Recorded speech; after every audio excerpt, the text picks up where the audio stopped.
Thank you, Madam Speaker, and thank you to my friend from Pennsylvania for yielding. Madam Speaker, this monstrosity of a bill is the most progressive and expensive piece of legislation in our nation's history.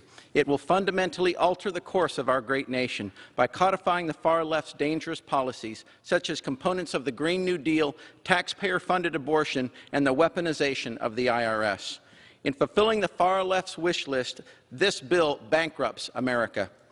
And it does so, Madam Speaker, all while Americans are reeling from record-high rates of inflation that are crippling their pocketbooks, emptying shelves at the supermarket, and making gasoline prices skyrocket.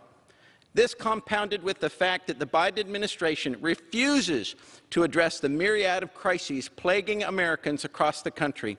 I am convinced that my counterparts on the other side of the aisle have no desire to set America up to succeed, nor are they interested in embracing the freedoms that we know and love, the very freedoms that serve as the foundational underpinnings of our great democracy. No, this bill moves us not just one step towards socialism, it propels us into big government socialism. That's because this bill provides universal preschool child care from birth to the tune of nearly $400 billion, both of which are great opportunities for Washington-controlled curriculums and bureaucrats to indoctrinate our children in the most developmental of years. $80 billion to double the size of the Internal Revenue Service, further weaponizing the agency and targeting hardworking American taxpayers. That should frighten every one of us.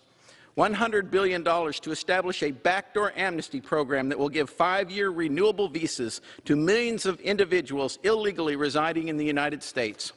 The child tax credit to those who enter the United States illegally by dropping the current law requirement for a Social Security number, and $550 billion for the Green New Deal, including billions for a new climate green bank, environmental and climate justice grants in the United States The gentleman's Postal time Service has expired. to convert to an electric vehicle fleet.